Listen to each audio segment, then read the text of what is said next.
Adapun contoh-contoh kesyirikan yang berkaitan dengan tatayur, contohnya, contoh pertama adalah menganggap sial angka 13. Sebenarnya menganggap sial angka 13 ini entah dari mana tradisi ini, tapi ini sepertinya dari orang-orang kafir, ya. Makanya sempat ada film apa? Friday ya, Night the 13 atau apalah. Malam Jumat yang ke-13. Film setan-setan ya yang mengerikan buat orang takut sama malam Jumat. Padahal malam Jumat itu malam mulia bagi Islam. Tapi dibuat jadi malam angker ya. Apalagi jadi malam Jumat ada kliwonnya lagi. Ini lebih mengerikan lagi. Padahal asalnya malam Jumat malam mulia, malam orang meninggal di malam Jumat mulia, meninggal di hari Jumat mulia, dianjurkan untuk baca surat Al-Kahfi dan yang lainnya. Tetapi digambarkan oleh orang-orang kafir bahwasanya malam Jumat malam yang mengerikan.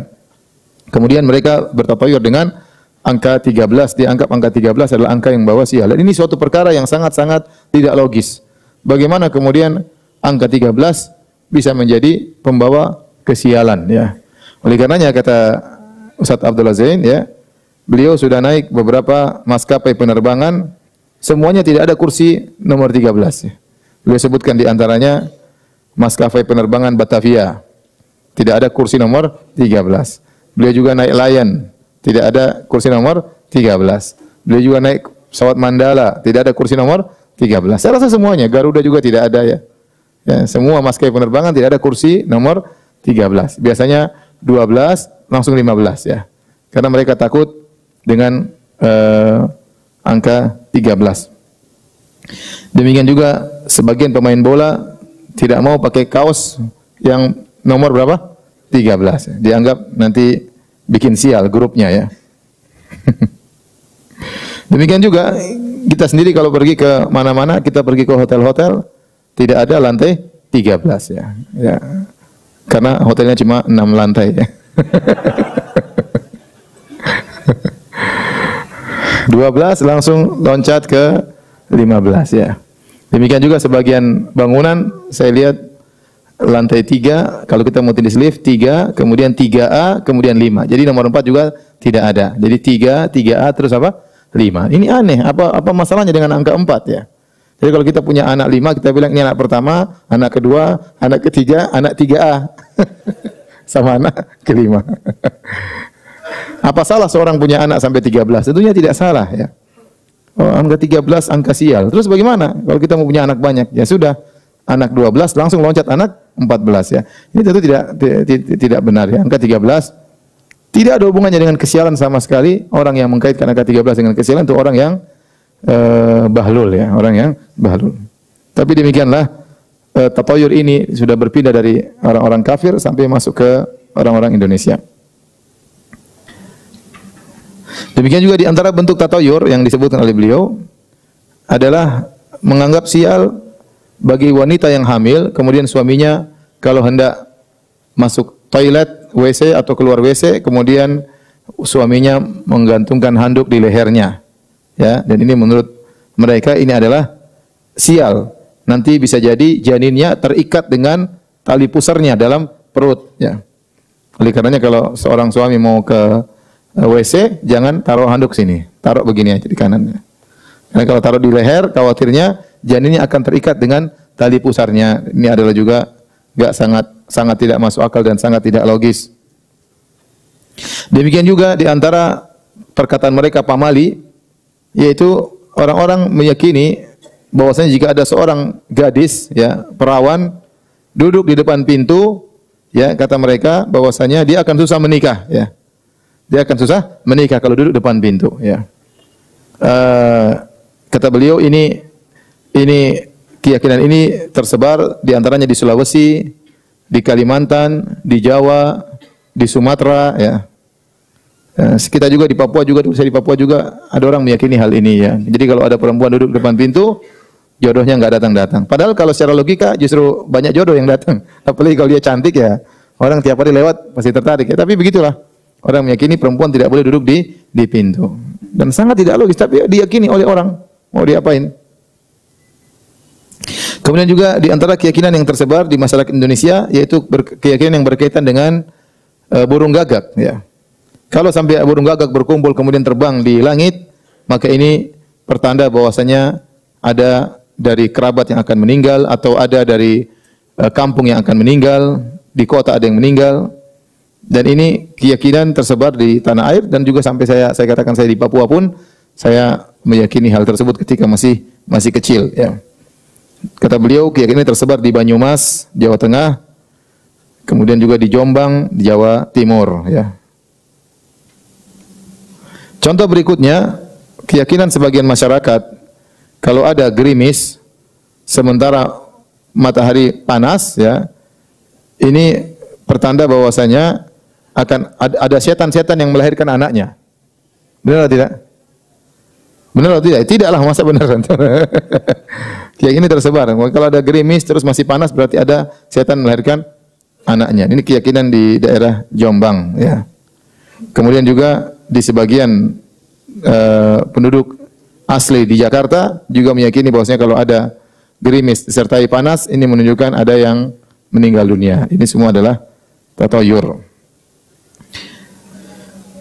Kemudian sebagian orang di kota Wonogiri di Jawa Tengah meyakini bahwasanya kalau ada anak lahir pas azan maghrib, ini menunjukkan bahwa sang anak akan meninggal dengan kondisi yang mengenaskan. Dia akan diserang oleh singa. Kalau pas lahir terus azan maghrib, waduh bahaya, ya. Padahal ini bagus, malah azan apa bagusnya ada azan, ya. Malah meyakini keburukan. Kalau anak lahir pas azan maghrib, anak tersebut bakalan diterkam oleh singa suatu hari. Oleh karenanya agar anak ini terhindar di kemudian hari dari serangan singa, maka mereka mengadakan suatu acara ritual namanya ruwatan. Yaitu dengan tujuan agar sang bayi terhindar dari keburukan, ya. Selain mereka mengadakan acara ruwatan tersebut, ya, mereka juga agar anak ini terhindar dari terkaman singa di kemudian hari, maka tali pusarnya kalau dia sudah melahirkan diambil tali pusarnya, kemudian tali pusarnya dicampur dengan dicampur dengan asam jawa, kemudian dicampur dengan gula merah, dicampur dengan pensil, kemudian dicampur dengan sedotan, ya, dan beberapa benda-benda yang lainnya.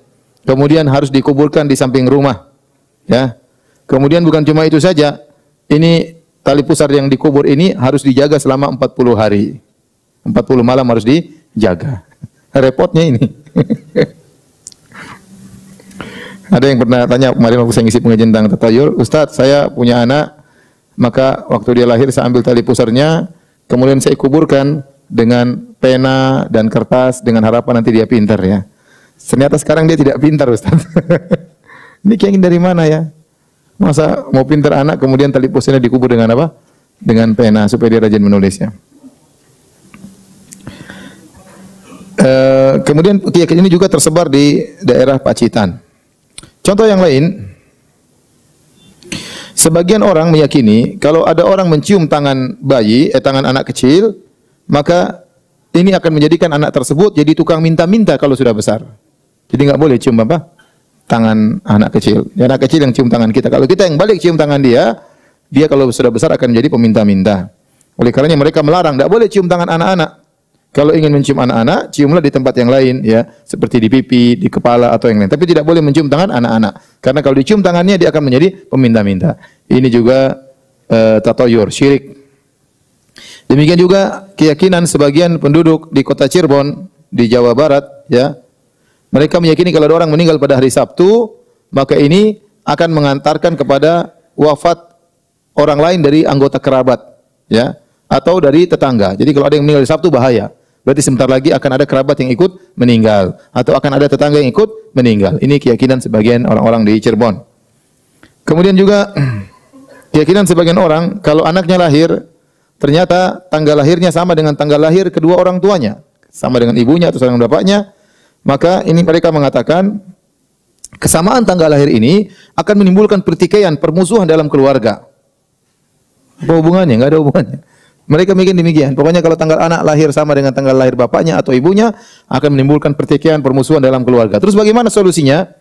Mereka mengatakan anak ini harus dibiarkan dibuang di mana, mungkin di luar rumah sampai dia menangis. Kalau sudah lama menangis, maka ada orang yang lewat akan ngambil anak tersebut.